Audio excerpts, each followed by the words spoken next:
ప్రముఖ నటుడు రాజేంద్ర ప్రసాద్ గారి ఇంట తీవ్ర విషాదం నెలకొంది. ఆయన కూతురు గాయత్రి కొద్దిసేపటి క్రితమే తీవ్ర గుండెపోటుతో మరణించారు.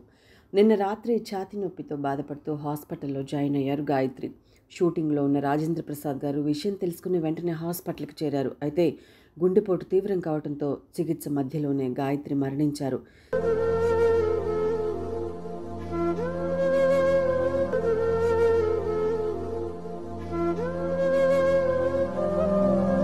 తన కళ్ళ ముందే పెరిగిన కూతురు తన కళ్ళ ముందే మరణించడం ఏ తండ్రికైనా తట్టుకోలేని తీవ్ర విషాదం.